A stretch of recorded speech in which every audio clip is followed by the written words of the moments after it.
Il dit, Seigneur, je revendique mon frère. Donc voilà ce que cette sémence, parce qu'elle est possesseur de toutes choses. Même la mort est sous ses pieds. Oui, cette promesse, vous allez voir que ça concernait justement la mort. La mort est sous ses pieds. Et puis, la mort est sous ses pieds, vous allez voir, parce que c'est ça, on va conclure avec ça. Je ne vais pas anticiper, vous allez voir que la mort est sous ses pieds. Elle a la victoire même sur la mort. Maintenant, comme je venais de le dire en passant, cette sémence n'est pas victorieuse seulement pour elle-même. Elle est capable de revendiquer. Elle est capable de revendiquer un frère, une soeur, une personne. Fadam va nous le dire. Il dit, elle est capable de revendiquer. Il nous le dit dans la prédication, toujours possédant toutes choses, au paragraphe 61. Regardez ce qu'il dit. Il dit, Satan s'empare de votre santé. Vous avez le droit d'aller auprès de Satan et lui dire, restitue cela. Je viens au nom du Seigneur, le maître du ciel et de la terre. Je suis son héritier. Restitue cela. Tu as pris mon enfant. Tu as amené ma fille aller avec un mauvais garçon. Tu as pris mon garçon, tu l'as amené aller avec une mauvaise fille. Je les réclame. C'est vrai. Je réclame mes enfants. Je réclame mon frère. Je réclame ma soeur. Oui, Satan, tu les as retirés de la maison de Dieu à force de les cajoler. Tu les as persuadés de sortir. Mais je viens à leur recherche. Je les réclame. Il doit les restituer. C'est ce qu'Abraham a fait. Mais ce qui arrive, c'est quoi? Regardez, frère. Nous pouvons voir un frère parmi nous ici qui sort. Il commence à mener une mauvaise vie. À boire, à faire n'importe quoi. Au lieu que nous, qu'on se réunisse pour le réclamer, on commence à le critiquer. C'est là où nous perdons. Abraham n'a pas critiqué l'autre. Mais l'autre avait rétrogradé. Abraham pouvait dire à ses serviteurs, d'ailleurs, laissons-le. Il n'a qu'à se débrouiller lui-même. Il a fait un mauvais choix. Non, Abraham a armé ses serviteurs. Il est allé à la recherche de l'autre. Nous, qu'est-ce qu'on fait? On commence à... Ah, tu sais, ce frère-là, mais il commence à boire. Regarde, d'ailleurs, il a pris une mondaine. Il a épousé une mondaine. Regarde ce qu'il est en train de faire. Oh, frère. Et c'est là que... Et puis, finalement, nous l'éloignons de plus en plus de Dieu. Mais si l'Église s'est réunie, disent, ah, Satan a pris notre frère. Il a rétrogradé. Ce n'est pas possible. C'était un frère qui combattait pour la foi. C'était un frère zélé dans l'église. On se réunit, Seigneur, nous réclamons notre frère. Satan ne peut pas les... Frère, vous allez voir, l'église sera toujours victorieuse. Oui. Satan prend votre fille. Qu'est-ce que vous faites? Vous commencez. Ah, toi, mais seulement pas. Non. Allez vous retirer quelque part. Enfermez-vous, intercédez. Vous allez voir, c'est votre droit. Mais c'est le prophète qui l'a dit. Je croyais que c'est moi qui l'avais dit, mais c'est le prophète. Vous pouvez réclamer votre fille. Pourquoi votre fille est rentrée dans le monde? Et vous, vous faites quoi? Vous êtes seulement triste. Ah, en tout cas, cet enfant, je ne sais pas, ce qu'il a pris, il est parti. Non, non. Réclamez l'enfant. Le prophète nous l'a dit clairement. C'est faisable, frère. Et Dieu et Satan est obligé de le ramener. Et c'est ce qu'il faut nous dire dans la prédication ce jour-là sur le calvaire. Paragraphe 84-85, je n'ai plus le temps de lire. Il dit, la vie chrétienne, la vie éternelle, c'est de vivre pour les autres. Mais nous critiquons les autres. Au lieu de vivre pour eux. Non. Quand un problème arrive à un frère, à une soeur, quelle joie ça me ferait? Je dois me mettre dans la brèche. Je prends ce problème comme mon problème. Peut-être le frère peut même ne pas savoir. Mais je vais prier pour lui. C'est comme ça, parce que nous sommes un seul corps. Nous sommes un seul corps. Nous devons chacun prendre la place de l'autre. Et c'est ça la vie éternelle. Fadam nous le dit clairement, frère. Maintenant, autre chose, vous allez remarquer, ça c'est encore glorieux. Cette sémence, dans cette alliance, parce que nous allons voir qu'Abraham, après que Dieu lui fait des promesses, Dieu maintenant devait confirmer ses promesses, son alliance avec Abraham. Alors Dieu a dit à Abraham, va Abraham, prends des animaux. Il lui a donné un certain nombre d'animaux qu'il devait prendre. Tu les partages en deux. Et puis, tu les mets là.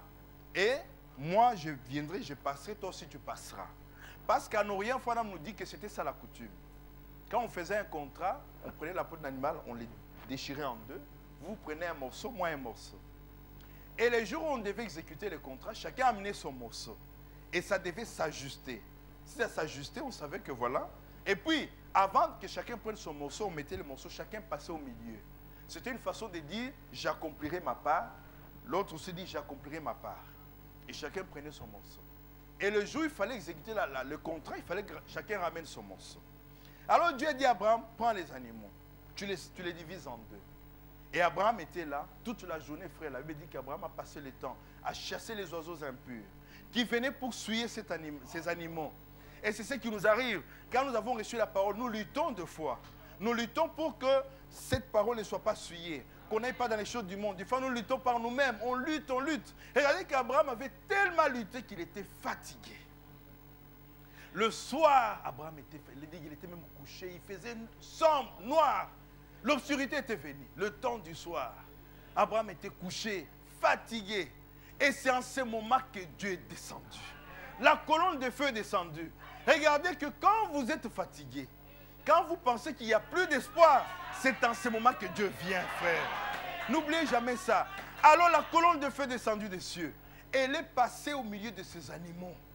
La colonne de feu passée. Et Abraham a sursauté.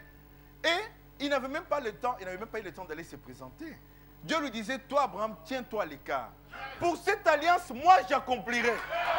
Même si toi tu faillis, moi je vais accomplir. Tu n'as pas de part ici. Frère, regardez cette alliance. Une alliance inconditionnelle. Sans condition. Nous sommes dans l'Ancien Testament, mais c'est déjà le Nouveau Testament qui commence. C'est la préfiguration du Nouveau Testament. Il dit à Abraham, Dieu est passé seul. Oh, il devait passer à deux. Dieu devait passer, et puis Abraham devait passer. Chacun fait le serment que j'accomplirai ma part. Dieu n'a pas voulu qu'Abraham passe. Dieu est sage. Et pour cette sémence, frère, c'est une alliance différente. Ce n'est pas l'alliance du mont Sinaï. Non, non, non, non. Ça, c'est une autre alliance. Et regardez, frère, Dieu savait ce qu'il faisait. Imaginons si Dieu avait laissé Abraham passer aussi. Abraham aussi jurait, Seigneur, j'accomplirai ma part. Dieu dit, moi j'accomplirai. La famine vient, Abraham fuit en Égypte. D'abord, il fuit, c'est déjà un premier péché. Il quitte le territoire où Dieu l'avait mis. Il va en Égypte, il devient un menteur. Il commence à mentir, il prend sa femme, il livre sa femme à un roi. Mais vous savez ce qu'il est arrivé? Dieu allait dire, bon Abraham, tu n'as pas accompli ta part. Alors moi non plus, je n'accomplirai pas ma part. Ça allait rester la femme d'Abimelech. Imaginez, et toute la promesse, ça ne pouvait plus s'accomplir. Mais regardez frère, Abraham a failli, mais Dieu n'a même pas regardé à ça. Parce qu'avec cette sémence, c'est une alliance inconditionnelle. Si vous faillissez, si vous commettez des erreurs, vous avez péché, ne fouillez pas l'église. Venez confesser seulement. Confessez, frère, et continuez. Dieu ne va pas vous détruire. Parce que Dieu a déjà fait la promesse. C'est une alliance inconditionnelle avec... Regardez cette sémence, elle est spéciale. Elle est différente d'autres. Ça n'a rien à voir avec les dénominations. C'est une race spéciale. Elle est sur la terre. Elle a une relation particulière avec Dieu. Spéciale, frère. Regardez maintenant. Comme il avait fait la promesse à Abraham et que l'ange était descendu, il est passé au milieu des animaux, cette sémence est là. Il y a un ange, je veux dire, qui se tient dans cette alliance avec cette sémence pour garantir son exécution. Il y a toujours un ange. Regardez. Lorsque Jacob revenait de chez Laban et qu'il était en chemin pour entrer chez son père Isaac, Jacob est arrivé en chemin. Il y a des messagers qui sont venus lui dire, Jacob, toi tu rentres chez ton père Isaac, mais ton frère Isaou t'attend en chemin avec 400 hommes pour te détruire. Frère, si vous prenez Genèse 32, la Bible dit que Jacob a pris peur. On n'a plus le temps de lire. Il s'est retiré. La Bible dit qu'il a partagé sa famille en deux camps. Il dit, si Esaü attaque un camp, l'autre va s'échapper. S'il attaque l'autre, et il a partagé en deux camps. La Bible dit que lui-même se retira. Seul, il est allé prier. Il est allé prier. Et vous allez remarquer, il veut dire à Jacob d'aller prier. C'est bizarre. Nous, ici, on a la Bible qui nous dit prier sans cesse. Il faut prier. Et nous ne prions même pas. Mais lui, il n'avait même pas la Bible. Mais parce que cette sémence, elle a la révélation de la prière. Oh, frère. Elle a cette révélation en elle. Regardez, Jacob s'est retiré. La Bible dit, il lutta seul.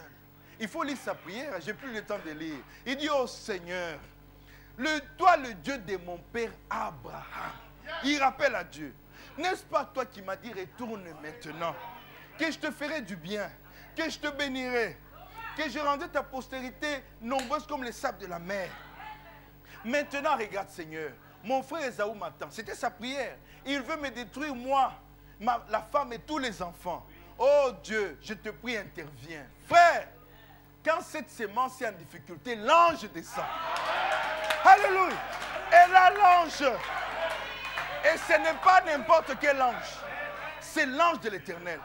Dieu lui-même avec les scaphandres d'ange. Dieu est descendu. L'ange est descendu. Jacob regarde, il voit quelqu'un qui passe. Il dit non, comment c'est-on passe là où moi j'ai pris ici? Non, non, il l'a saisi. Il dit, tu vas me bénir. Je ne te laisse pas partir. L'homme dit non, laisse-moi, regarde, les jours se lèvent. Il dit non, non. Il dit, quel est ton nom? Il dit Jacob. Jacob, mais menteur, non. Tu seras plus Jacob. Tu seras Israël. Celui qui est béni de l'Éternel. Il est né de nouveau fait, on a changé son nom. Et il faut voir le lendemain matin, hein, Jacob allait tout droit vers son frère. Il n'avait plus peur. Il n'avait plus peur. Et quand Ésaü l'a vu, Ésaü est descendu, il est venu l'embrasser Jacob. Frère, regardez l'intervention de l'ange. Regardez les enfants d'Israël. Avant, ils ne criaient pas, Dieu ne faisait rien. À un moment, ils sont tombés dans l'esclavage. Ils ont commencé à être opprimés par les Égyptiens, à être fouettés, chicotés chaque jour. Ils ont commencé à crier, oh Dieu, n'est-ce pas toi qui avais promis à notre père Abraham? Viens nous délivrer, Seigneur. Souvenez-vous que les enfants d'Israël, en ce moment-là, ils étaient le peuple de Dieu, mais ils ne connaissaient pas encore Dieu. Parce que Dieu ne s'était pas encore révélé à eux. Mais ils avaient seulement une promesse. C'était quoi? Que je viendrai vous visiter, je vous ferai sortir de l'Égypte. Ils s'appuyaient sur cette promesse. Frère, ils ont commencé à crier. Chaque maison, séparément, partout, ils pleuraient, Seigneur, viens nous délivrer. Et là, dans le désert, il y avait un berger qui pétait les troupeaux de son beau-père. Et brusquement, l'ange est descendu. Il dit, j'ai entendu les cris de mes enfants. Frère, regardez cet ange. Il se tient dans cette alliance parce qu'il s'agissait de la sémence d'Abraham. Mais ça, c'est la sémence naturelle seulement. Mais regardez cet ange ici. L'ange de l'alliance Christ, il était là toujours. Quand la sémence est en difficulté, frère, n'ayez pas peur. L'ange est là. Si vous êtes quelque part, vous êtes coincé. Oh, regardez, Jacob, il était coincé. Il n'avait pas de solution. Il avait quitté chez son beau-père Laban. C'était loin. Il allait chez Isaac. Mais la distance, en chemin, il avait un problème très sérieux. Ne pensez jamais qu'il existe un problème sans solution. Jacob avait compris qu'il y avait une solution, c'était la prière. Et regardez Jacob, c'est exactement Jésus, à Gethsemane. Jésus avait un grand événement devant lui. Il était la véritable sémence. Et il était là tout tremblant. Il dit, Père, si tu peux éloigner cette coupe. Jésus était là. Mais Jésus était Dieu. Il pouvait prononcer la parole. Que toi, coupe, éloigne-toi. Mais il ne l'a pas fait. En ce moment, Jésus n'avait qu'une solution. C'était la prière. Il avait la révélation de la prière. Il existe une vraie prière, frère, qui fait descendre l'ange de l'alliance. Et quand Jésus a commencé à prier, la Bible dit, étant dans l'agonie, il priait plus instamment. Et tout d'un coup, l'ange est descendu. Et l'a fortifié. Et il faut le voir, il s'est levé. Le lendemain matin, la victoire était déjà acquise. À Gethsemane, c'était déjà fait. Tout était déjà joué. Oh, c'était fini, frère. Regardez les 3 Hébreux. Là, on les a arrêtés. Ils ont défendu la position. Ils ont dit, Seigneur, nous, on va mourir. Même si on doit mourir dans les feux, ce n'est pas grave. Notre Dieu est capable de nous délivrer. Vous ne voulez pas vous agenouiller? Non, pas question. On les a pris, pouf, dans le feu. Frère, l'ange est descendu. Il est là, cet ange. Et remarquez la promesse que nous avons en ce temps. Partout où ce message sera prêché, l'ange du Seigneur sera là. Parce qu'il s'agit de la sémence d'Abraham. Il est là. Il est là. Et c'est ce qui faisait la faute du ministère de Frère Branham. Frère Branham, il prêchait. Il prêchait. Il prêchait un moment, il disait, maintenant voilà, je l'attends. Je l'attends. L'ange de l'alliance, il viendra faire des choses. Oh frère, cette sémence, elle est bénie. Elle a des très très glorieuses promesses. Elle n'a rien à craindre. Parce que toute la puissance est entre ses mains. Elle a tout ce qu'il faut. Parce que Dieu a mis toute son intelligence, toute sa puissance, tout ce qu'il a de meilleur au service de cette sémence. Oui. Elle est un chef-d'œuvre. Il faut prêcher une prédication, le chef-d'œuvre. Vous pensez que quand il prêche, il nous montre toujours ce qui s'est passé. Faites attention. Mais il faut me dire que si le Dieu des apôtres n'est pas le même aujourd'hui, alors ça ne sert à rien. Jésus était le chef-d'œuvre, c'est vrai. Mais il y a un autre chef-d'œuvre que Dieu est en train de concevoir. Ah oui, c'est cette sémence-là. Elle est là. Et elle a l'ange avec elle. Elle a la promesse. Quand elle est en difficulté, frère, ne vous inquiétez pas. Regardez que Frère me dit qu'il y a deux personnes dans l'homme. Il y a un pour la terre, une personne, un être pour la terre, un autre pour le ciel. Il dit ces deux natures sont là. Quand nous naissons, c'est la première nature qui se manifeste. Mais après, il y a cette autre nature, cette sémence de vie qui est là, qui finit par prendre conscience quand elle rencontre la parole. Et remarquez que cette sémence-là, quand elle finit par prendre conscience de ce qu'elle est, quand elle rencontre la parole et qu'elle est vivifiée, alors Frère m'appelle ça le super sens. Elle a un super sens, c'est-à-dire elle a un contact avec le ciel. Les autres n'ont que le contact avec la terre, les hommes charnels. Mais elle, en plus du contact de 5 sens, elle a un autre contact. Elle peut entrer dans le monde invisible, aller décocher des choses et revenir avec ça sur la terre. Elle est spéciale. Elle est prédestinée à ça. C'est pourquoi elle est victorieuse. Cette sémence est là sur la terre, frère. Maintenant, autre chose. Vous allez remarquer que cette sémence, elle passe par beaucoup d'épreuves. Oui. Elle passe par beaucoup d'épreuves parce que toutes les armes de Satan sont dirigées contre elle. Elle ainsi que le monde entier. Mais c'est pour cela que Dieu savait qu'elle traverserait les épreuves et Dieu a fait de cette sémence qu'elle soit invincible. Oui, c'est ça. Je vais lire, je vois que je me suis trompé de paragraphe. Paragraphe 32, possédant toutes choses, je crois. Regardez, qu'est-ce que je veux dire par là? Frère nous montre ça ici. Il dit, remarquez, Abraham, disons un peu frère, qu'est-ce qu'Abraham avait fait de mal pour mériter le sort qui était le sien? Il n'avait pas d'enfant. Oh, Abraham était fidèle à Dieu. Abraham a servi Dieu de tout son cœur. Il aimait le Seigneur. Mais Sarah, stérile, pas d'enfant. Et remarquez que Abraham, non, c'était un véritable serviteur de Dieu. Et regardez que bien qu'il n'avait pas d'enfant, Abraham ne faisait pas de problème à Dieu. Non, vous avez déjà vu quelque part où Abraham fait de problème à Dieu? Non. Quand Dieu est venu lui parler, lui a fait des promesses, Abraham dit, ah Seigneur, je m'en vais sans enfant. C'est Eliezer qui est mon héritier. Parce qu'Eliezer était né dans sa maison, il était considéré comme son fils. C'est Dieu lui-même qui va provoquer le problème. Dieu dira, non, ce n'est pas Eliezer. Tu auras un fils de Sarah.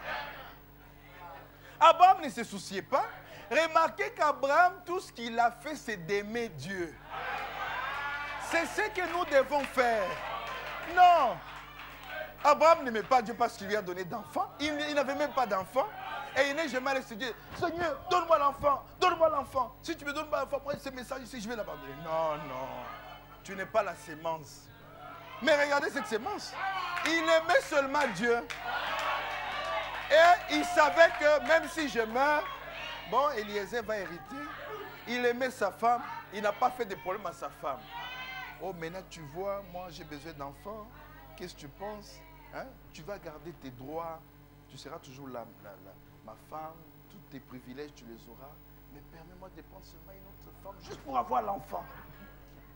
Oui, mais nous on vit ça chez nous.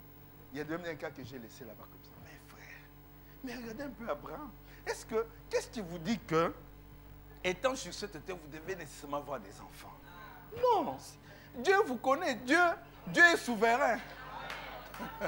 Ce n'est pas obligatoire. C'est peut-être votre croix que vous devez porter sur cette terre. Aimez Dieu, servez-le. autant convenable, il fera quelque chose pour vous. Ne faites pas des problèmes. Non, mais les gens font des problèmes. Non, on n'aime pas Dieu pour qu'il nous bénisse, non. Vous savez, surtout chez nous, mais c'est terrible maintenant, toutes les églises de réveil. On appelle les gens, venez, on va prier pour vous. Vous aurez les visas, vous irez en Europe. Venez, on va prier pour vous. Vous aurez des enfants, vous qui n'avez pas d'enfants. Vous qui n'avez pas de mari, venez, on va vous donner des maris. Vous qui n'avez pas une bonne femme, venez, on va vous donner des femmes. C'est ça qui est partout. Et ça attire des foules et des foules. Les gens vont pour ça. C'est pourquoi Dieu dit, ces gens m'honorent des lèvres. Mais leur cœur est éloigné de moi. Non. Frère, regardez cet homme spécial. J'aime beaucoup Abraham. Il m'a beaucoup inspiré, Abraham. Il aimait Dieu tout simplement. Quand même Dieu lui a dit, tu auras l'enfant, il dit, Seigneur, laisse seulement. Qu'est-ce que je l'aurais? Je suis déjà vieux. Il ne se souciait pas. Mais il a eu cet enfant parce qu'il aimait Dieu. Cette sémence passe par des épreuves. Frère me le dit ici, je n'ai plus le temps de lire. Il dit, il peut vous envoyer sur un lit d'affliction. Il peut vous envoyer sur un lit de maladie. Il peut faire venir des mots sur vous. Afin de prouver au monde que vous êtes la sémence d'Abraham. C'est ça le but. Abraham a prouvé qu'il était serviteur de Dieu. Il dit, ces choses viennent. Ça, vous remarquez, elle est invincible. Ces choses viennent sur vous, sur nos vies. On a des problèmes, des maladies, des choses graves. Frère, ne commencez pas à vous lamenter. Dieu veut prouver que vous êtes la sémence. Frère me le dit très clairement. Donc regardez frère, c'est ça le but. C'est ça, c'est le but pour lequel il y a ces choses qui viennent sur les gens. Mais elle est spéciale. Maintenant, avançons.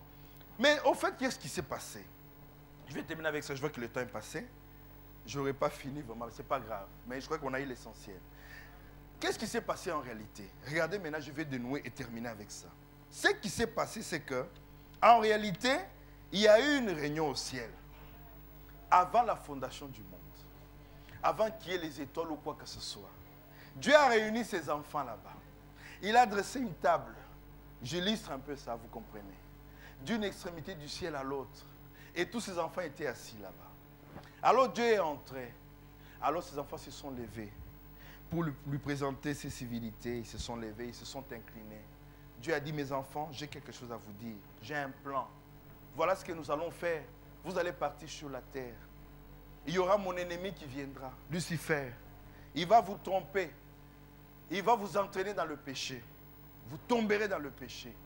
Mais ne vous inquiétez pas, je viendrai vous prendre. Ah, tu viendras, Seigneur. On va aller dans le monde. Il dit, oui, ne vous inquiétez pas. Mais comment on saura? Comment on sera sauvé? Il dit, lorsque vous irez, je mettrai une sémence en vous. Un germe de vie. Et ce germe de vie, vous irez avec ça là, sur la terre. Et quand je viendrai, vous allez voir la parole, vous me reconnaîtrez. Regardez cette femme samaritaine, comme elle a reconnu Jésus. Femme me dit qu'elle avait la représentation de la parole en elle. Et quand Jésus lui a parlé, il dit qu'elle fut vivifiée. Elle n'a pas reçu une nouvelle sémence, mais la sémence qui était en elle fut vivifiée. C'est ça le rôle de la parole de Dieu. Regardez frère, Femme me dit que ce message ira tout droit entre les mains des élus. Oui, regardez, Jésus connaissait les élus, il allait les chercher lui-même. Oui, il n'envoyait personne. Il allait, il va à la plage, il sait que non, à cette heure, Pierre va venir. Alléluia. Il était la parole. Il était la parole. Il connaissait les élus. Dès le commencement.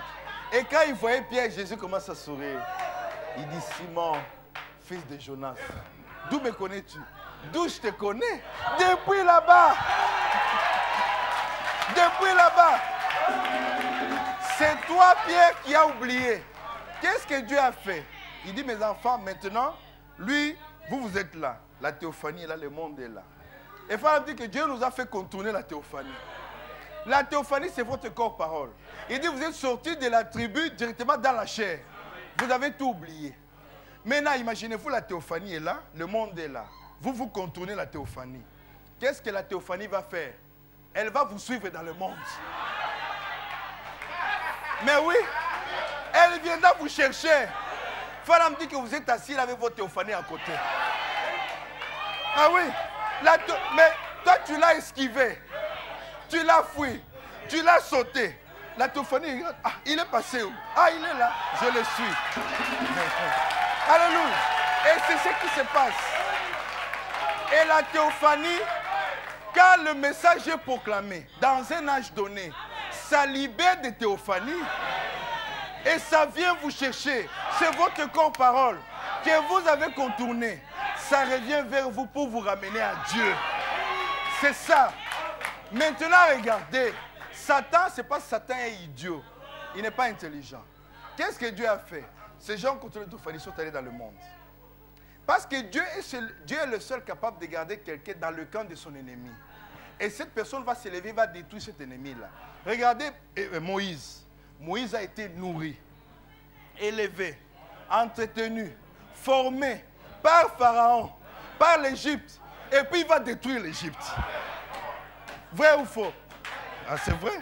Alors Dieu vous a pris. Alors, vous êtes allé dans le mensonge. Vous êtes devenu un grand menteur, un soulard, une prostituée. Là, Satan regarde, il dit, voilà mes gens. Je règne sur eux. Ce sont des prostituées, des voleurs. Mais il y avait un plan secret. Lui n'était pas là quand Dieu avait réuni ses enfants. Quand ils ont conçu le plan, il y avait un agenda caché. Satan ne savait rien. Lui, quand il voit, il fait qu'attaquer, il attaque. Mais ces gens-là, Dieu les a mis dans le camp même de Satan. Oui, mais si vous êtes un voleur, vous êtes dans le cas de Satan. Vous êtes un menteur dans le cas de Satan. Dieu les a mis même chez les diables. Et Dieu était tranquille parce qu'il savait qu'il a une sémence. Et qu'est-ce qu'il faisait? Dans chaque temps, il a loti la parole. Ici, dans ce temps, ici, il libère les théophanies de tel âge. C'est parti. Et toi, tu es là. C'est pourquoi Phalam disait, ce message ira tout droit. Parce que c'est la parole. Elle connaît les élus. Cet ange-là, elle lui-même surveille là où va le message. Frère, je me demande toujours, quand je vois une assemblée comme celle-ci, qui a créé cette assemblée? Moi, je me pose souvent des questions. Des fois, je vais dans des coins reculer là-bas. Je vois des frères qui se réunissent, qui prient. Nous n'avons pas un quartier général qui envoie des pasteurs qui créent les églises. Les dénominations ont des programmes pour créer les assemblées. Mais qui a envoyé le pasteur Arthur? Vous voyez que c'est cet ange-là. Lui-même va chercher les élus. Comme Jésus dans la chair, il cherchait les élus. Parce que frère Branham me dit, Jésus est dans l'église aujourd'hui exactement comme il était dans la chair avec les disciples. Oui, il marche lui-même. Il va à la recherche des élus. Il les cherche, il les amène à l'église. Il va, il les cherche, il les amène à l'église. La parole elle-même, elle fait ce travail. Remarquez que ces gens ont contourné la théophanie. C'était un coup terrible que Dieu avait réservé à Satan. Et ils se sont retrouvés sur la terre, menteurs, voleurs et tout ça. Et comme ils ont contourné la théophanie, leur corps-parole, ils ne se souviennent plus de rien. Ils ont tout oublié. Alors, Dieu vient et il fait quelque chose, il leur rappelle. Oh frère, moi je me rappelle les premiers jours, j'ai commencé à écouter la parole. Mais je disais, mais, c'est vraiment quelque chose de merveilleux. Où est-ce que j'étais pendant tout ce temps? Vous voyez que vous commencez à vous reconnaître. Parce que c'est quelque chose que vous avez déjà entendu. Oui, regardez ces canards-là. Un canard est allé mettre bas un œuf dans un poulailler. Et il a oublié cet œuf dans le poulailler. Une poule est venue, lui aussi, il a mis des œufs. Ensemble, il a mélangé avec les œufs du canard. Un moment, les poussins sont sortis, les canards aussi sont sortis. Et puis le canard était là parmi les poussins, il croyait qu'il est poussin aussi. Il va là-bas, toc, toc, toc, toc. Il va là-bas, il bricole, il mange des histoires. Il mangeait, mais il sentait que ça n'allait pas. C'est pourquoi il faut me dire que ces germes de vie en vous, si vous vous rappelez, vous allez voir que quand vous étiez un petit enfant, vous passiez des expériences étranges. Vous posiez des questions. Il dit c'est ces germes de vie. Ce petit canard est là. Un jour, le poussin, plutôt la poule, a amené les poussins, tous avec les canards qui étaient là, à côté d'une rivière. D'une rivière. Et maintenant, quand ils approchaient, le canard regardait, il voit l'eau. Il se sent attiré par l'eau. Il dit, mais je sens que je dois aller là-bas. Les autres regardent, ils commencent à se détacher d'eux. mais tu vas où? Il dit, non, mais maman, je sens que je dois aller. Non, tu vas te noyer. Tu vas te noyer. Alors il dit, non, non, non, moi je sens que ça m'attire, je dois aller là-bas. Il a commencé à, tu vas te noyer, tu vas te noyer. Il est perdu, il est allé chez les branamistes. Cet enfant, il est perdu, il est perdu. Le canard a couru, il s'est jeté dans l'eau. Il s'est senti très bien. Parce qu'il était prédestiné à vivre dans l'eau. C'est sa nature. C'était en lui. C'est lui qui ne savait pas. Mais le jour où il a vu l'eau, oh, il s'est senti très bien. Maintenant, je termine, mais bien que je n'ai pas fini. Frère, vous allez remarquer que le jour où vous rencontrez la parole, c'est ce que Dieu a fait. Cette semence est en vous. Vous en êtes inconscient. Mais un jour, alors, vous êtes en train de marcher. Frère, on me dit ça dans la prédication, c'est lever du soleil. Il dit, vous qui autrefois avez des cheveux courts, ou qui aimez fumer la cigarette avec un gros cigare, vous qui autrefois portez des jupes, plutôt des pantalons, il dit tout d'un coup vous avez entendu un cri. Et vous avez regardé, c'était la parole. Et vous avez dit, fini pour moi. Il dit, cela vous a redonné la vie. Ça a vivifié la sémence qui était en vous. Vous êtes victorieux. Cela vous a ressuscité de la vie du péché à la vie de Christ. Parce que la porte que la sémence devait posséder, c'est la porte de la mort. C'est la raison pour laquelle la preuve que vous êtes la sémence, c'est quand vous ressuscitez de la vie du péché. Oui, parce que quand la parole vient, c'est pour vivifier la sémence qui est en vous. Il n'est pas possible que vous restiez dans le péché.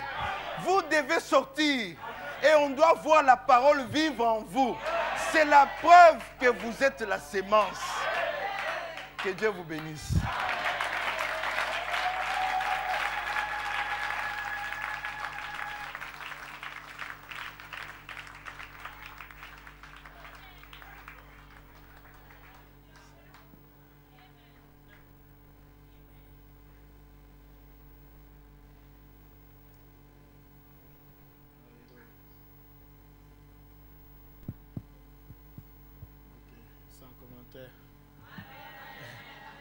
Que Dieu soit béni. Amen.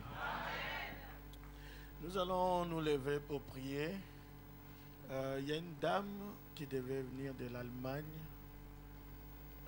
qu'on doit prier pour elle. Je ne sais pas si elle est là. Ah, viens, viens. J'appelle les ministres. Nous allons... Non, l'enfant peut rester. Mets-toi à genoux, on va prier. Cette dame, elle est vraiment troublée par des esprits. Elle avait fait un jeûne. Je vous en avais parlé, on avait prié une fois pour elle. Elle avait fait un jeûne de plusieurs jours, je ne sais pas c'est combien de jours, peut-être une vingtaine de jours, je ne sais pas combien. Et vous savez, quand vous faites un jeûne sans révélation, vous vous ouvrez à des esprits.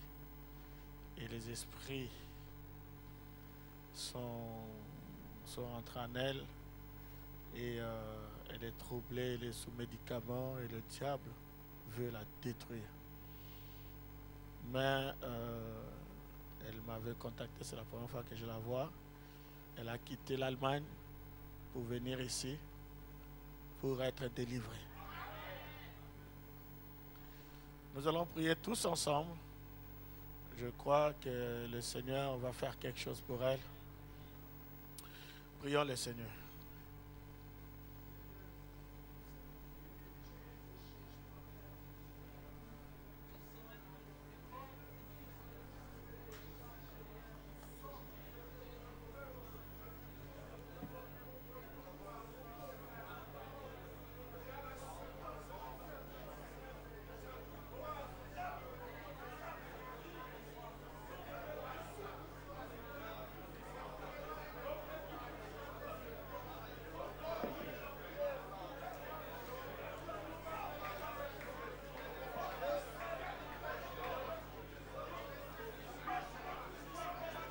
Notre Père, Dieu Tout-Puissant, Dieu de miséricorde, le Dieu qui ne change pas. Au nom de Jésus, Tu as dit à mon nom, vous chasserez les démons. Vous imposerez les mains aux malades et les malades seront guéris. Cette femme, Seigneur, elle s'est ouverte d'être délivrée, d'être guérie de tous ces esprits qui la tourmentent. Et ton église réunie, Seigneur, se souvient de ta promesse, de la commission que tu nous as faite. En mon nom, vous chasserez les démons. Voici les démons et voici ta promesse. Et nous nous tenons, Seigneur, dans la brèche pour notre sœur.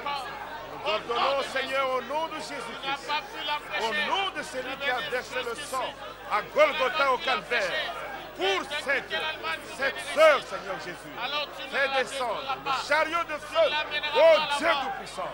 Nous plaçons la présence de Jésus-Christ entre elle et ses forces ennemies, ses démons, Seigneur. Que la colonne de feu, le sang béni de Jésus-Christ, descende maintenant, ô Dieu, et délivre ta fille, Seigneur. Elle est venue pour toi. Elle est venue à cause de toi. Elle est venue parce qu'elle sait que tu entends la prière de tes serviteurs, Seigneur. Elle est venue parce qu'elle croit en toi. Elle compte sur toi. Elle n'a d'autre espoir. Et d'autres espoirs qu'en Jésus-Christ, Seigneur. Oh Dieu, toi qui l'as attiré, toi qui l'as appelé, toi qui l'as, oh Dieu Tout-Puissant, conduit jusqu'ici. Tu ne vas pas la laisser partir comme elle est venue, Père. Nous brisons au nom de Jésus-Christ toutes les chaînes de l'ennemi, les chaînes du péché, les chaînes de l'ennemi, et que tous les démons, tous les esprits impurs, tous les esprits, d'où qu'ils soient venus, au nom de Jésus-Christ, oh Dieu, qui s'en aille de sa vie, que ta fille soit totalement restaurée, Seigneur. Oh Dieu, tu es la puissance de cette heure qui brise les chaînes de l'ennemi et laisse aller ta fille, qu'elle aille dans la liberté, la paix et la restauration, Seigneur. Accorde-le, Jésus, pour ta seule gloire. Et ta seule louange, notre Dieu, notre Père. Elle aussi, Seigneur, elle est la semence d'Abraham. Elle est la fille d'Abraham. Viens à son secours, Seigneur, et donne gloire à ton nom. Dans le nom de Jésus, notre Sauveur et notre Dieu. Amen. Gloire à ton nom, Jésus. Le grand médecin est ici maintenant, le camp bâti sans Jésus, reconforte les cœurs brisés, écoute la voix de Jésus. Le son plus doux des séraphins,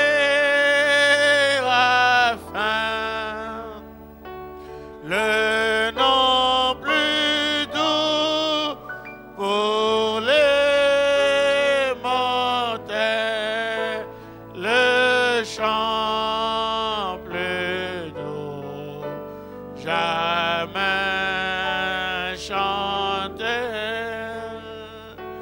Jésus béni soit Jésus. Tu avais dit à Abraham, ta sémence possédera les portes de ses ennemis. Ta sémence, ta sémence. Et depuis la Genèse, tu avais dit la sémence de la femme écrasera la tête du serpent. Et 2000 ans après cette promesse, la sémence avec S majuscule est venue sur la terre. Et cette sémence, le Seigneur Jésus a écrasé la tête du serpent. Et à partir de lui est venue une nouvelle race. Une race bénie, une race élue, un sacerdoce royal, la sémence d'Abraham. Et nous croyons que nous sommes cette sémence. Tu as dit ta sémence possédera. Et nous sommes ici pour posséder. Les portes, ton prophète a dit, les portes veut dire les puissances. Ta sémence, je résume, ta sémence possédera les puissances de l'ennemi. Satan, toi qui as détruit, qui essaie de détruire ce corps, toi qui as possédé ce corps, pendant plus de 10 ans, tu l'as mis sous traitement, essayant de la détruire. Mais aujourd'hui, ton temps est fini. Son temps est fini. Nous prenons position pour la parole. Et la parole nous dit, selon Marc 16, en mon nom, vous chasserez les démons. Sois esprit malin, toi esprit démoniaque, toi esprit qui ne confesse pas le nom de Jésus, sors, va dans les lézarines. Au nom de Jésus, au nom de Jésus, au nom de Jésus, au nom de Jésus, au nom de Jésus, au nom de Jésus. Tout esprit malin, tout esprit qui ne confesse pas le nom de Jésus, qui sortent d'ici, allez dans les lézarines, au nom de Jésus. Nous chassons tous les esprits mauvais, que ce soit sur elle, que ce soit dans l'assemblée. Sortez d'ici, allez dans les lézarines. L'ange du Seigneur, le Seigneur Jésus est ici, le puissant vainqueur, le puissant conquérant. Sortez d'ici, au nom de Jésus. Jésus t'a vaincu, Satan, Jésus t'a vaincu, Jésus t'a vaincu. Au nom de Jésus, au nom de Jésus, au nom de Jésus. Le grand médecin est ici, le grand médecin est ici, le puissant conquérant. Seigneur, je te remercie, oh Dieu. Alors que moi, je ne connaissais pas cette sœur. Je ne la connaissais pas. Elle n'est même pas du message. C'est peut-être la première fois qu'elle vient dans une église du message. Elle n'est pas du message. Mais Seigneur, elle a respecté le don. Et je pouvais voir comment, quand la parole sortait, alors que je pouvais balayer la salle et que je ne la connaissais pas, mais je voyais une dame qui se réjouissait du message.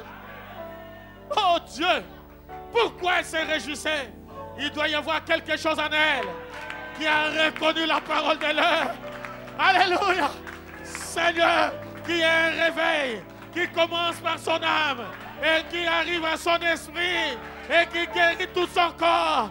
Je réclame une rédemption complète au nom de Jésus, au nom de Jésus, au nom de Jésus, au nom de Jésus. Satan, tu as échoué. Tu ne la détruiras pas. Tu ne la rendras pas folle. Non, tu ne la détruiras pas. Satan, tu es mauvais. Ton mauvais cœur a été dévoilé. Merci Jésus. Bénis-la, Seigneur. Bénis aussi sa maison, Seigneur. Au nom de Jésus. Toi qui es le grand médecin, Seigneur, nous te rendons grâce et nous te bénissons. Au nom de Jésus.